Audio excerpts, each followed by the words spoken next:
China's automotive industry is currently undergoing a fundamental and rapid reshaping.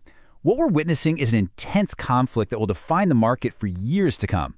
In this analysis, we will dissect the structural causes of this war, its far-reaching economic consequences, and ultimately the strategic imperatives for survival.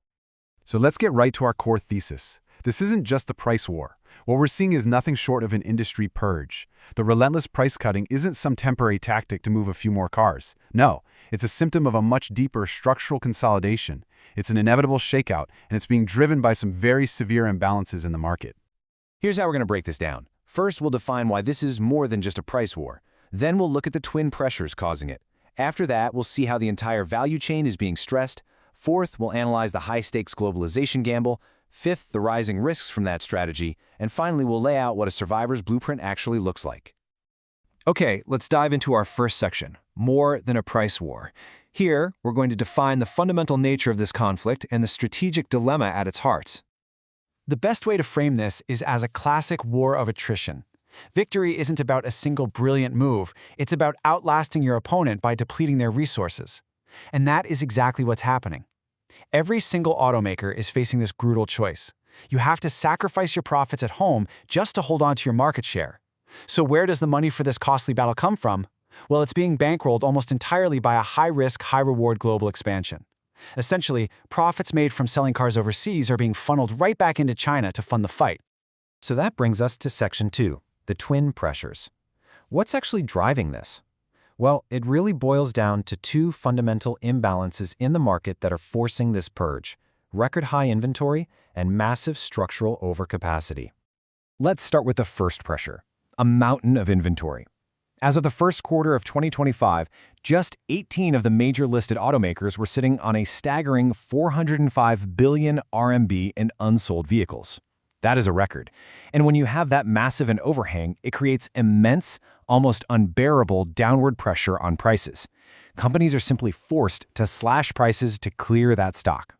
And this problem isn't just confined to the factory gates. If we zoom out, right before this latest really intense round of price cuts, the national vehicle inventory hit 3.5 million units. That is another historic peak. You can think of it as a vast barrier lake of unsold cars, building up pressure until the dam had to break. Aggressive discounting wasn't just an option, it became an inevitability. Now for the second pressure, and this one is more structural, overcapacity. What's fascinating is if you look at the period between 2020 and 2024, you see this tale of two fates. On one hand, domestic brands were cranking up their factory utilization to a very healthy 84%. But on the other hand, the foreign joint ventures, their utilization absolutely plummeted, down to just 56%. The result of this massive gap is an estimated 10 million units of redundant production capacity just sitting there, weighing down the entire industry. All right, moving to Section 3, the value chain under stress. As you can imagine, the consequences of this war aren't just limited to the car makers themselves. The economic pain is radiating outwards, hitting the entire automotive ecosystem. And the suppliers are really caught in the middle of a perfect storm here. Automakers are leveraging their power to demand incredibly severe price cuts. We're talking more than 10%. And at the same time, they're stretching out payment terms to an almost unsustainable 182 days. Imagine being a supplier. You're getting paid less for your parts, and you have to wait half a year to even see that money. This kind of immense squeeze doesn't just hurt profits, it erodes the long-term health and the innovative capacity of the entire supply chain. Now, if you look at the financials, you can see this divergence playing out in real time. This data really shows two different stories. You have the major scale players like BYD and Geely who are managing to maintain profitability even with all this margin pressure. But then you have others, including NIO and XPeng, who are posting significant net losses. This really highlights the intense financial strain they're under. The market is very clearly separating the pack based on who can manage costs and who has the scale to absorb these hits. And the collateral damage just keeps spreading. The profit margin for the entire industry has cratered, falling to just 3.9% in the first quarter.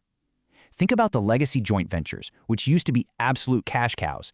Their profits have collapsed by over 80%. And it gets worse when you look at the retail level. The dealership network is frankly breaking down, with widespread bankruptcies and failures across the country. So how are these companies staying afloat? That brings us to Section 4, the globalization gamble. Faced with shrinking margins at home, the primary survival strategy has become an aggressive global expansion. This is the crucial, high-profit escape valve that allows them to finance the brutal price war back home. And the financial logic behind this is incredibly clear. Let's just take the BYD Atto 3 as a perfect example. In China, that car sells for about $19,000. But you take that same car to Brazil, the price jumps to nearly $40,000. In Germany, it's almost $43,000. This is a massive price arbitrage, and it's these huge premiums that are generating the high-margin profits that are absolutely essential for subsidizing the fight back in the domestic market. And we need to be clear, this isn't just some financial trick. It's a strategy backed by incredibly competitive products. You don't have to take my word for it. Just listen to Ford CEO Jim Farley, who called the rise of Chinese EVs the most humbling thing he's ever seen, stating they are far superior in cost, quality, and technology.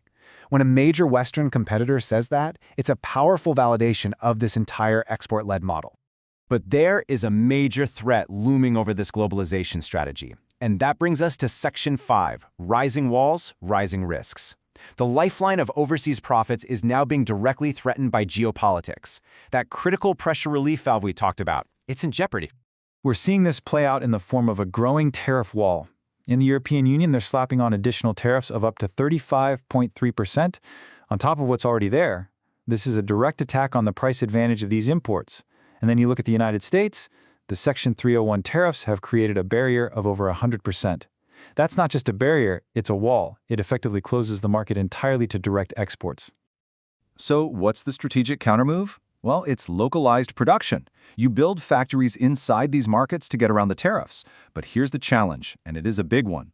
This solution comes with much higher execution risk, and more importantly, it significantly compresses the profit margins. So the very reason exporting was so attractive, those high profits, starts to disappear. Which brings us to our final section, the survivor's blueprint. Given this incredibly complex and hostile environment, what does a long-term winner actually look like? What are the core characteristics of a company that can not only endure this war of attrition, but ultimately emerge victorious? Our analysis points to 4 key pillars of survival. First is scale and vertical integration. You need this to control costs and absorb the constant margin pressure. Second, a defensible technology moat, something that gives you a core advantage, whether it's in batteries, software, or smart driving. Third, a robust balance sheet. This is a prolonged conflict, and you simply need the financial endurance to last. And finally, an executable global strategy, one that can skillfully navigate these geopolitical risks, most likely through localization. And all of this leads us to the central question we're left with. We've established that the high-profit global escape valve is tightening because of these tariff walls. The logical consequence, then, is that the pressure on the domestic market is only going to intensify. So the question becomes, will this accelerate the conflict into one final, brutal wave of consolidation? The industry, it seems, is rapidly approaching a critical inflection point.